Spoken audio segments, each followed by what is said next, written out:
evitar o mal, não quer dizer que a pessoa está cumprindo a lei.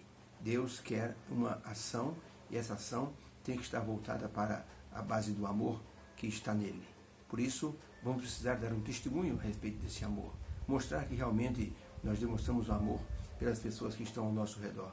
Sejam as pessoas ricas, pobres, sejam as pessoas de qualquer nacionalidade ou mesmo qualquer classe social.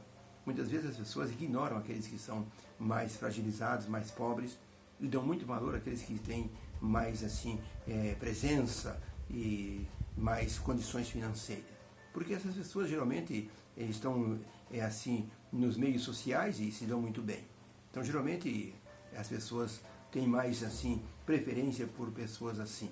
Mas quando a pessoa vê uma pessoa humilde, uma pessoa que pouco se comunica, geralmente se deixa de canto. E é isso que Deus não quer que o cristão faça. O cristão tem que interagir com todos aqueles que estão ao seu redor. Isso se chama testemunho do amor. Natálio Mercer, ele era um menino quando ele e seu amigo Pedro se desentenderam por causa de um gato. O gato de Natálio arranhou Pedro e Pedro disse que ia se vingar. Depois, quando eles ficaram jovens, uma moça muito linda mudou-se para a cidade deles e os dois disputaram o amor dessa moça. A moça escolheu Natálio, sentado numa pedra, olhando para o mar. Pedro olhou para a vila e disse: eu vou me vingar. E quando Natálio se casou com aquela moça, Pedro então teve a certeza de que sua vingança haveria de existir. Ele foi embora do local. Passaram-se muitos anos, Natálio teve um filho que chamou o nome de Natalito, e ele com 18 anos foi para o mar ser marinheiro. Em Londres encontrou um navio que fazia grandes viagens, e ele gostou daquele navio e se alistou e foi contratado. Ele não sabia que o capitão do navio era Pedro, o antigo inimigo do seu pai. Quando Pedro viu Natalito, ele pensou: agora eu me vingo de Natálio. Numa noite, quando havia uma tempestade, Pedro, o capitão do navio, pediu que Natalito fosse até o convés para pegar um rolo de cordas. Quando ele foi pegar as cordas, ali uma gigantesca onda varreu o convés do navio e levou Natalito para o fundo do mar e ele morreu afogado.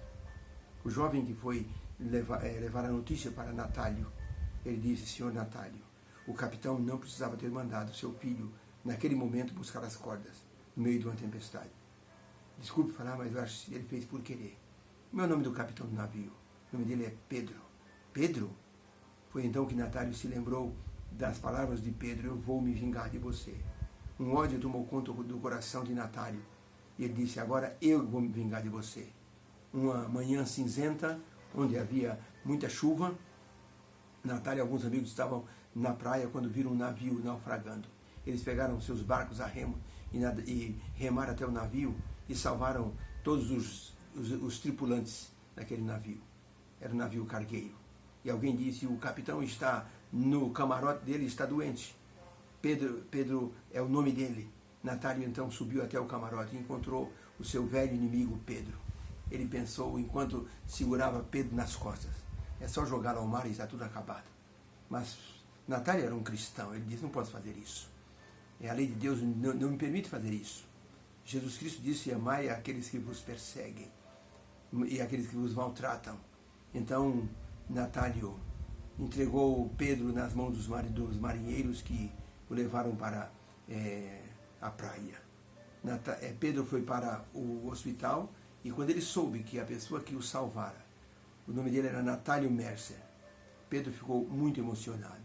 E ele pensou: eu matei o filho dele e ele poderia ter me matado e não o fez. Ele foi procurar Natálio, pediu perdão e disse: por que você fez isso? E Natálio disse: porque eu sou um crente em Jesus Cristo. Eu creio no amor que Deus solicita que todos nós tenhamos pelos seres humanos.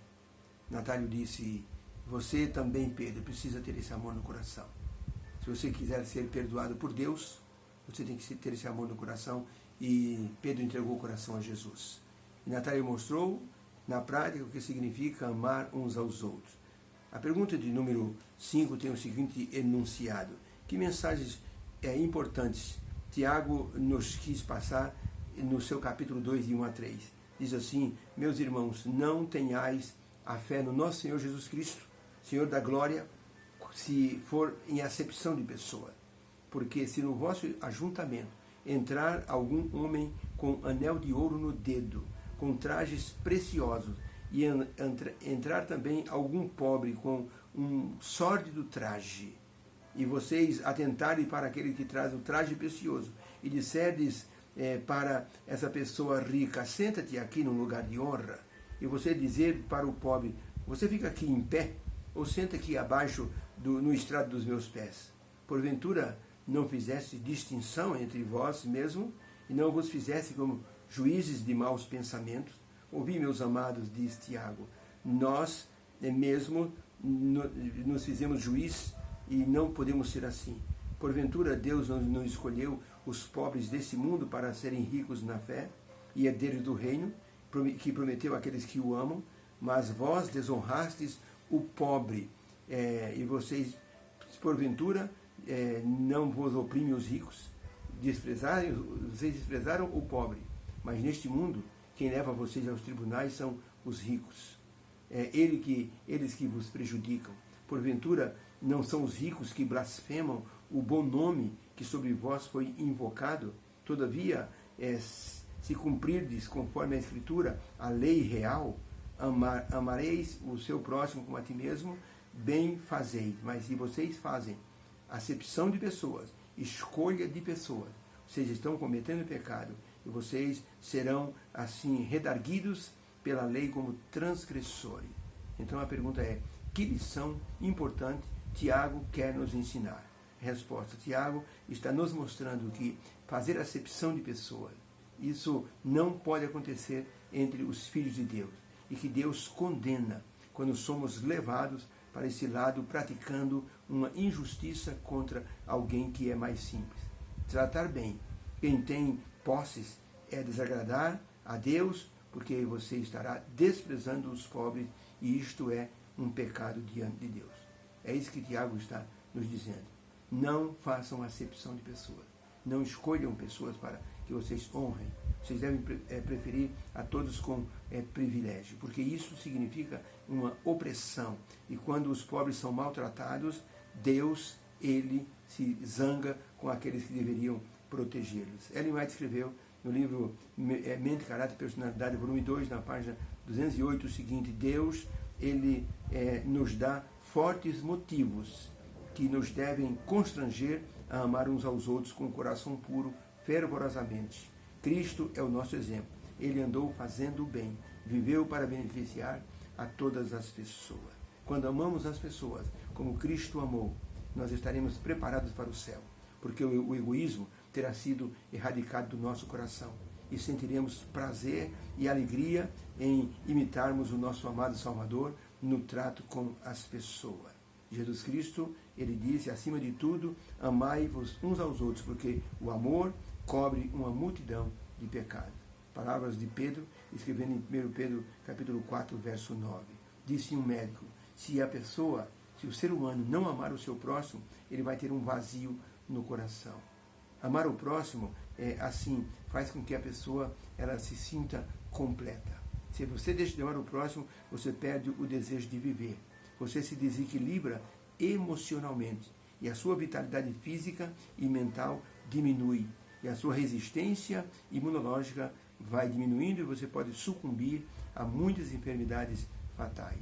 Amar ao próximo significa se despojar do egoísmo e entregar-se para o amor fraternal. Talvez nós escapemos de um mal real, mas na verdade não escaparemos de uma morte lenta e vazia. E se nós não amarmos o próximo, viveremos uma vida empobrecida de amor e não poderemos ser considerados como filhos de Deus, mas como semivivos. Andaremos pelas ruas sem nenhum brilho no olhar, sem nenhum aquecimento no coração.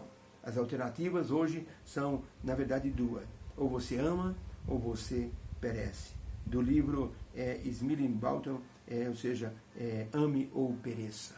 Esse escritor escreveu sobre essa questão de amar o próximo. Se você tem solidariedade, você está amando o próximo. E o ser humano tem necessidade de demonstrar a solidariedade. Por isso, Deus colocou esses dois mandamentos. Ame a Deus de todo o teu coração. Se entregue e ame o próximo como a ti mesmo. Significa se expressar de maneira plena ou expressar o amor de Deus no coração para aqueles que estão ao nosso redor. Um mendigo passou na frente de uma igreja. Disse ao diácono: o senhor tem uma esmola para me dar pelo amor de Deus? O diácono disse: oh, meu irmão, eu não tenho nenhum dinheiro aqui. O homem disse: não precisa mais nada. Só o senhor me chamar de irmão já é o suficiente. O diácono disse: não, calma, eu não terminei. Eu não tenho dinheiro aqui, mas eu tenho lá embaixo uma sala que tem comida e o senhor vai comigo lá embaixo agora. O homem brilhou e disse: tem comida? Tem comida, vamos lá. Levou o homem até lá embaixo na sala da Adra e ali deu a ele uma refeição e ele ficou muito feliz. E disse: se eu quiser assistir o culto dessa igreja, eu posso, mesmo estando com essa roupa suja? O diácono disse: claro que pode, e eu vou me sentar do lado do senhor, para mostrar que o senhor é importante diante de Deus. Como aquele sem teto se sentiu abençoado. O diácono tratou como se ele fosse uma pessoa muito importante, e ele era importante. Por isso, amar ao próximo é uma ação, não pode ser uma teoria. Que Deus nos abençoe. Assim, cumpriremos a lei de Deus. Fica com Deus.